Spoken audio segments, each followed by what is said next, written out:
પ્રભુજી જગન્નાથની તે મનપતિ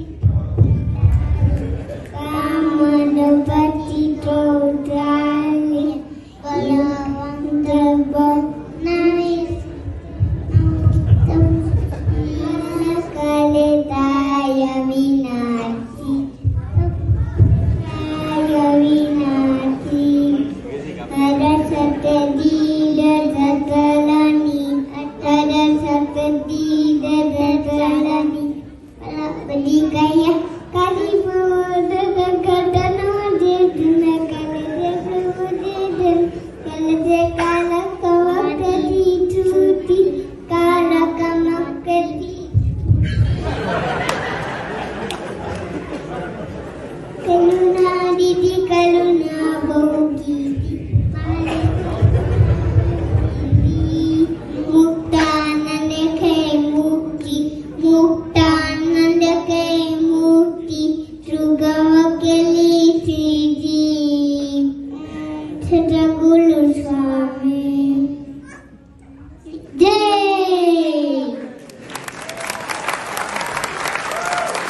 ભગવાને પોતાના અંશ સમાન માનું સર્જન કર્યું છે, તેમજ પોતાની નિર્લેપતા, નિખાલસતા અને નિર્દોષતાનો અનુભવ કરાવવા માટે ભગવાને બાળકનું સર્જન કર્યું છે.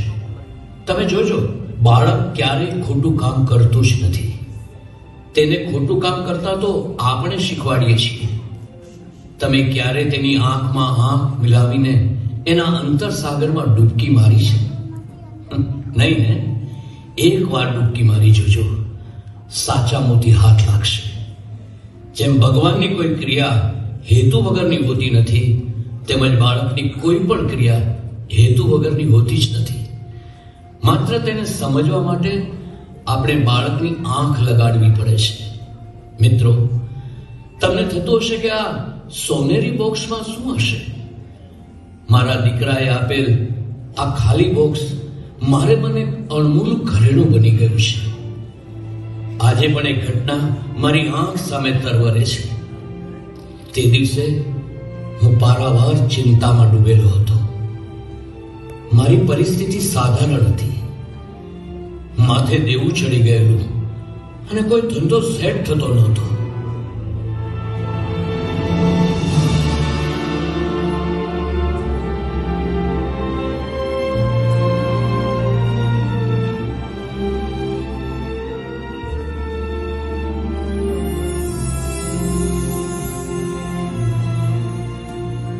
જય સ્વામિનારાયણ રમણભાઈ, શું હાલ છે? એ જય સ્વામિનારાયણ સુંદરલાલ, બહુ જ ખરાબ હાલ છે. કેમ, વળી શું થયું? હા જુઓ ને, અત્યાર સુધીમાં 35 ધંધા બદલી ચૂક્યો છું. સળિયાનો, નળિયાનો, જાંબુનો, બાંબુનો, આંબાનો, તાંબાનો, મેંદાનો, છુંદાનો, વાવડીનો, તાવડીનો, હિસ્ત્રીનો, છત્રીનો, પસ્તીનો, પાપડનો, ભંગારનો, કેરીનો, કેળાનો અને આ છેલ્લે આજે આ નવો ધંધો શરૂ કરું છું. તો વળી શેનો ધંધો શરૂ કર્યો છે? આ સોનેરી કાગળ વેચવાનો. લોકો ગિફ્ટને વીંટાળે તે કાગળ બજારમાંથી લાવી છૂટક ભાવે વેચવાનું શરૂ કર્યું છે. હે ભગવાન સ્વામિનારાયણ કરે તમારો ધંધો સારો ચાલે. ભાઈ, હવે તો મને ભગવાન ઉપરથી શ્રદ્ધા ઉઠી ગઈ છે. ભગવાન જેવું કઈ હોય તો ક્યારેક તો અમારી સામે ન જુએ. ના ના રમણભાઈ, હું ના બોલશો. ભગવાન જરૂર જોશે. અરે એ તો દયાનો સાગર છે. અને એ દયાના સાગરની દયા પણ ખારા પાણી જેવી છે, કોઈને ઉપયોગમાં આવતી જ નથી. ધીરજ ધરો રમણભાઈ, સૌ સારાવાના થશે. ધીરજ ધરવા સિવાય બીજું કરું પણ શું? માથે કેટલું દેવું ચડી ગયું છે ને મકાન માલિક ગયા 3 મહિનાનું ભાડું માંગે છે. જો આ વખતે સમયસર નહીં ચૂકવાય તો ઘર ખાલી કરી દેવું પડશે. એટલે જ તો આ નવો ધંધો શરૂ કર્યો છે. શું કાંઈ 2 પાંદડે થવાય તો સારું સારું, પણ હવે થોડા દિવસ શ્રદ્ધા રાખીને ધંધો ચાલુ રાખજો, મૂકી ન દેતા. ચાલો આવજો. ભલે ભાઈ, ચાલો ત્યારે આવજો. જય સ્વામિનારાયણ.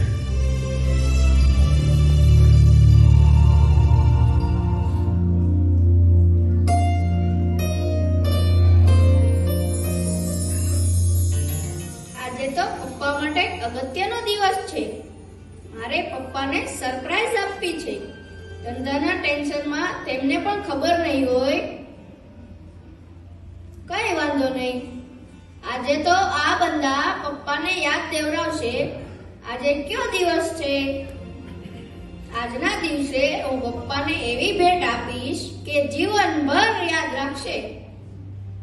પણ શું આપું? મારી પાસે રૂપિયા તો નથી. કઈ વસ્તુ લઉં? યાદ આવ્યું, આ બોક્સમાં મારું બહાલ ભરી દો. મેં કરેલી પ્રાર્થના ભરી દો. હે ભગવાન, મારે કોઈ ફરિયાદ નથી કરવી. તમે મારી મમ્મીને ઉપર બોલાવી લીધી ત્યારે હું કાંઈ બોલ્યો નહોતો, કારણ કે મારા પપ્પાએ મારી મમ્મીની જગ્યા લઈ લીધી છે. મમ્મી અને પપ્પા બંનેનો પ્યાર એક સાથે મને મળે છે. બસ આજના જ દિવસે હું એટલું જ માંગુ છું કે મારી ઉંમર મારા પપ્પાને લાગી જાય, તેમનું જીવન નિરોગી અને દીર્ઘ બને. બસ આટલું જ માંગુ છું. બસ હવે આ બોક્સ પેક કરી દઉં. પણ ખાલી બોક્સ પેક કરવાથી ગિફ્ટ થોડી લાગશે. તેની ઉપર કોઈ ગિફ્ટનો કાગળ વીંટવો જોઈએ. ક્યાંથી કાઢવો ગિફ્ટનો કાગળ? અરે આ રહ્યા ગિફ્ટના કાગળ. ઓહો, કેટલા બધા છે! એકાદો લઈ લો.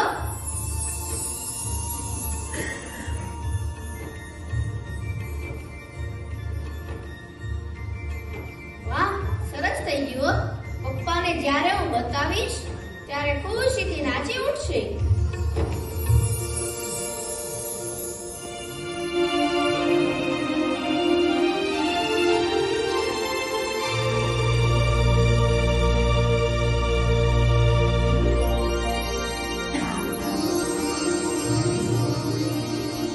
ચાલો હવે આ 25 કાગળમાંથી 10 લઈને વેચી આવું.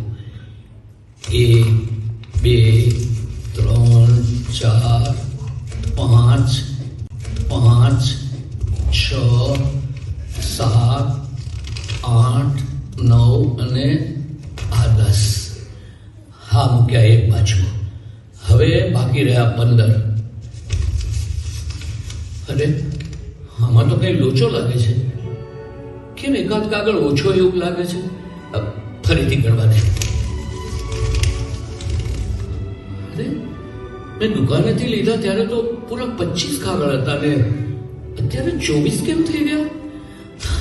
એક કાગળ ક્યાં ગયો? હે ભગવાન, કેટલા મોંઘા કાગળ ખરીદ્યા હતા. એક કાગળ 100 રૂપિયાનો હતો.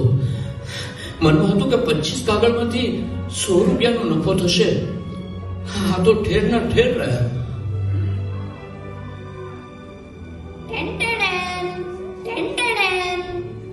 બોલો પપ્પા, આજે કયો દિવસ છે?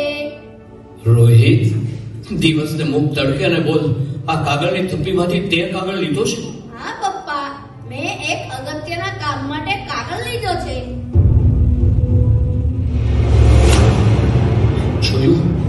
જોયું તારું અગત્યનું કામ? એક તો માંડ રૂપિયા બચાવું છું, ત્યાં તારા જેવા દિવાળિયા ઉભા થાય છે. જાગો મન.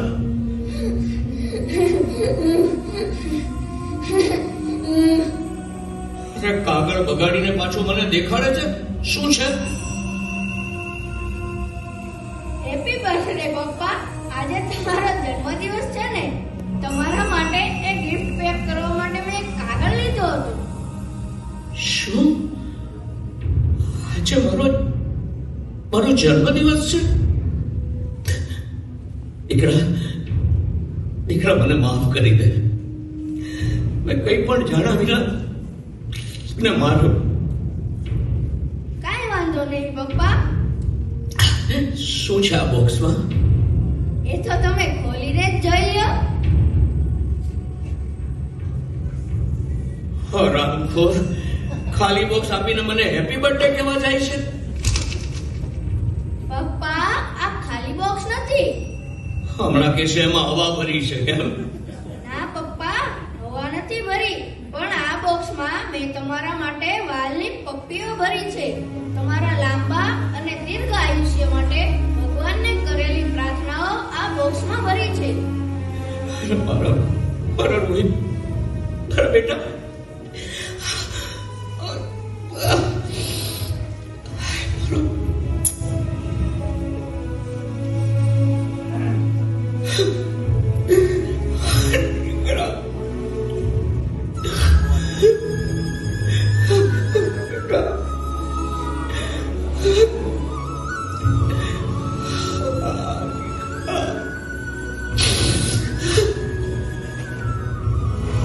પપ્પા, હું રોજ ભગવાનને પ્રાર્થના કરું છું કે મને જન્મોજન્મ તમારા જેવા જ પપ્પાનો દીકરો બનાવે.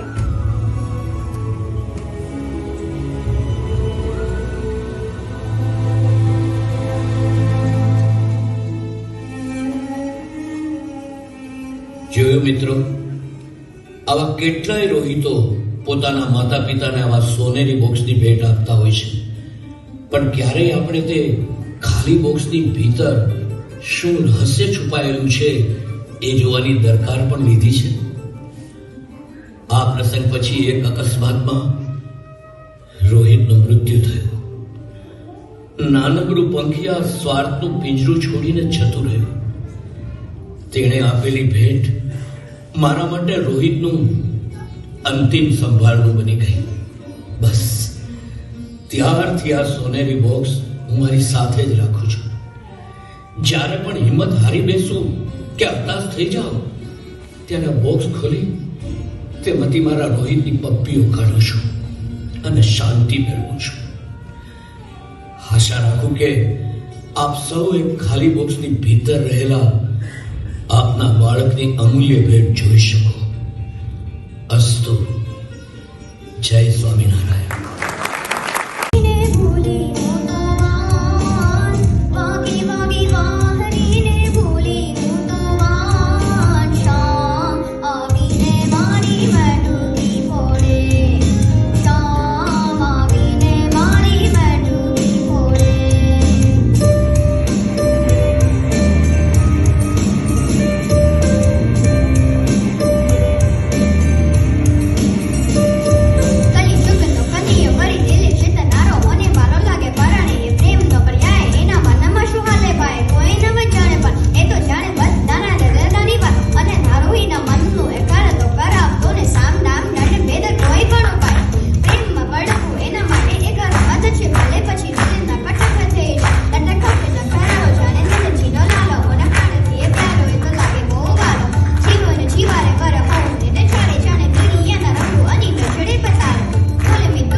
में लोग इस बीमारी से अकेले लड़ते वक्त